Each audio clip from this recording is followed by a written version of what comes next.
दुनिया का सबसे छोटा कैमरामैन आपको हम दिखाने जा रहे हैं। अरे कहना क्या चाहते हो? तुमसे ना हो पाएगा। लेकिन दुनिया का सबसे छोटा कैमरामैन आपको हम दिखाने जा रहे हैं। ये क्या है? इस वक्त हम मौजूद हैं सोनपुर मेले के बकरी बाजार में, और बकरी बाजार में सब लोग बकरी दिखा रहे हैं, लेकिन आज हमको एक चीज़ ऐसा आपको दिखाएंगे जो आप भी जानकर हैरान होंगे। दुनिया का सबसे छोटा घोड़ा आपने देख लिया सोनपुर मेले में, लेकिन दुनिया का सबसे छोटा कैमरामैन आपको हम दिखाने जा रहे हैं। वो सोनपुर मेला के बकरी बाजार में है। थोड़ा भाई साहब साइड हो जाइए, तनी सर चाचा तनी साइड हो जाइए। तो दुनिया का सबसे छोटा कैमरामैन जो फोकस कर रहा है, लगातार वीडियो बना रहा है भाई साहब, उनका जो है कि क्या नाम हुआ भैया? अरे बोल दीजिए ना, नाम बोल दीजिए ना। बाद में अभी बिजी है, अपने लक्ष्य पे ये फोकस किए हुए अपना जो कर्तव्य है उसको निष्ठा से निभा रहे हैं। तो ये अभी कैमरामैन जो है फोकस कर रहे हैं। दुनिया का सबसे छोटा कैमरामैन हमारे साथ बकरी बाजार में। इस वक्त हम सोनपुर मेला में थे, सोनपुर मेले के बकरी बाजार में थे। हमारे साथ जो शख्स बैठे हुए हैं ये आम इंसान नहीं है, बहुत खास है। इनके फॉलोअर्स जो है वो लाखों में है और काफ़ी देखने में आपको छोटा लग रहे होंगे, चूँकि बनावट जो है इंसान का हर तरह का है। इसमें आकलन आप और हम नहीं कर सकते। सबसे पहले आपका नाम क्या हुआ?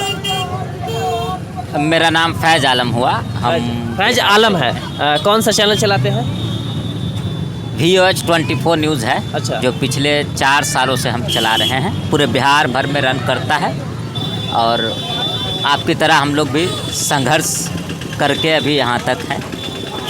अच्छा देखिए, कई दफ़ा ये होता है कि जो लोग के पास 2 हाथ 2 पैर अच्छे होते हैं, एकदम 6 फीट के लंबा 6 फीट के चौड़ा जो है कि होते हैं, ठीक है, वो लोग सक्सेस नहीं कर पाते हैं। लेकिन आप जो है फेसबुक से, सोशल मीडिया से इतना पैसा कमा रहे हैं, और आपकी कद की बात करें अगर तो 2 फीट हो, 3.5 फीट कैसे इसको मेंटेन कर पाते हैं? और उन लोगों को क्या कहेंगे आप जो लोग कहते हैं कि ये नाट है, इससे कुछ नहीं हो पाएगा?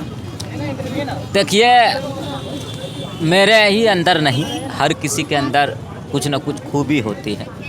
और इंसान चाहे अगर स्ट्रगल करे तो वो आगे बढ़ सकता है, कुछ कर सकता है, ठीक है। तो कहने का मतलब ये है कि आपको कुछ करना ही पड़ेगा, बैठ के रहने से नहीं होगा। आप भी इस लाइन में हैं कब से? बिल्कुल, कब से? 2 साल से हैं, तो कुछ न कुछ काम कर रहे होंगे, है ना। तो ये कद वद से कुछ नहीं लेना देना है, हाइट से। बस लोगों का जो सोचने का जो नज़रिया है, खुद को समझना चाहिए उसको, जो हमको करना क्या है। आपको जो अच्छा लगता है वही कीजिए, जिस फील्ड में आपको जाना है वही कीजिए। हम भी पत्रकारिता में आए, हम भी एक यूट्यूबर हैं और पिछले 4 सालों से चला रहे हैं। हमें लगा कि नहीं, ये फील्ड हमारे लिए अच्छा है। बहुत ऐसी चीज़ है जिसको हम, शायद मेरी जगह कोई और होता इस साइड का तो उसको कवरेज नहीं कर पाता, लेकिन मैं कर लेता। तो हो सकता है मेरे में कुछ खास बात हो, लेकिन मेहनत हर किसी को करना चाहिए, क्योंकि बिना मेहनत के, बिना संघर्ष के, बिना स्ट्रगल के कहीं कुछ नहीं है।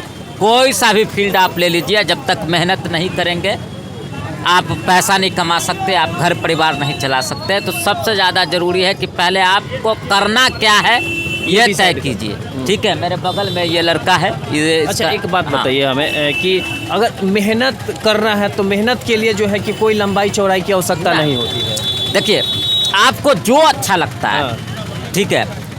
भीख मांगते हुए क्या आप देखते हैं, जो ये नहीं है कि अच्छा आदमी भी भीख मांगता है। जो 5 फुट का चौड़ा है, जो 6 फुट लंबा है, 5 फुट लंबा है, वो भी भीख मांगता है ना। जो दिव्यांग है उसमें भी कई लोग भीख मांगते हैं। तो ये नहीं, ऐसा नहीं होना चाहिए। उसका हाइट से कोई लेना देना नहीं है। आपके सोच क्या है, आप करते क्या हैं, आप कर क्या सकते हैं, ये डिपेंड करता है। और सबसे पहले ज़रूरी है कि आपको एजुकेशन प्राप्त करना चाहिए, आपको शिक्षा प्राप्त करना चाहिए, ठीक है। तो ये सबसे ज़्यादा ज़रूरी है। पहले आप शिक्षित बनिएगा तो खुद ब खुद आपको समझ में आएगा, खुद ब खुद आपके अंदर जो है ये सोचने की क्षमता होगी कि आखिर हमको करना क्या है। समझ गए? बिल्कुल। अच्छा ये बताइए, जब फील्ड में आप वर्क करते हैं तो उस समय जब चारों तरफ से भीड़ लग जाता होगा, तो आप कैसे उस चीज़ को, मान ले कोई 6 फीट का है, आप 3 फीट का है, तो कैसे आप माइक को वहाँ तक पहुँचा देते हैं? वो मैनेज कर लेते हैं। जब सिचुएशन आता है ना, तो उस वक्त मैनेज कर लेते हैं। सिचुएशन के हिसाब से सब मैनेज, हाँ, सब मैनेज हो जाता है। जब आप करने लगिएगा ना कोई चीज़ को, तो मुश्किल कुछ भी नहीं है। जब आप नहीं करते हैं तो आपको मुश्किल लगता है। आज से 2 साल पहले जब आपने शुरू किया होगा चैनल को, नमस्ते बिहार है, नमस्ते बिहार को आपने शुरू किया होगा, तो उस टाइम आपको लगा होगा, झिझक हुआ होगा, हेजिटेशन हुआ होगा, है ना। लेकिन अभी आप हमारा इंटरव्यू कर रहे हैं, तो ये सब प्रैक्टिस होता है। जब आप करने लगेगा तो सब कुछ आसान है। इसकी शुरुआत कब से की है? इसकी शुरुआत वर्ष 2000 लॉकडाउन जब हुआ था, कोरोना काल था, उस समय हमने शुरुआत किया था। और जब शुरुआत हम करते गए तो हमें इस फील्ड में ऐसा लगा कि नहीं, हमें इस फील्ड को पहले ही चुन लेना चाहिए। और हम लोग बहुत अच्छे तरीके से, बहुत, जब आप हमारे चैनल को देखेंगे तो आपको पता चलेगा नहीं हम लोग अच्छा आगे की आपकी और आप लोग भी अच्छा काम। आगे की आपकी प्लानिंग क्या है? क्या इसी क्षेत्र में आगे बढ़ना है या फिर अपना कुछ स्थापित करेंगे?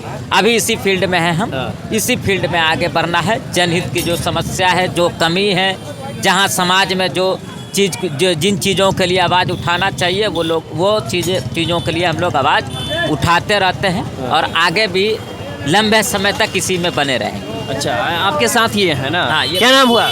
Abdul Quddus the live Bihar. कितने दिनों से इनके साथ संघर्ष में जुड़े हुए हैं? 4 सालों से 4 सालों से लगातार संघर्ष जारी है। लगातार संघर्ष जारी है। कैसा महसूस होता है जब आप है 5-6 फीट के, ये है 3 फीट के, जब साथे चलते तो लोगों का रिएक्शन कैसा होता था? हम लोग का संघर्ष की कहानी बहुत लंबी है। अच्छा। और मैं आपको बता दूं, जिस समय सोशल मीडिया में 2019 में हम आए थे, तो समझ सकते हैं 2019 और 2023 है ये। तो उस समय मैं सोशल मीडिया में, हिंदी पत्रकारिता में हमारे ख्याल से 3-4 ही था पूरे बिहार में।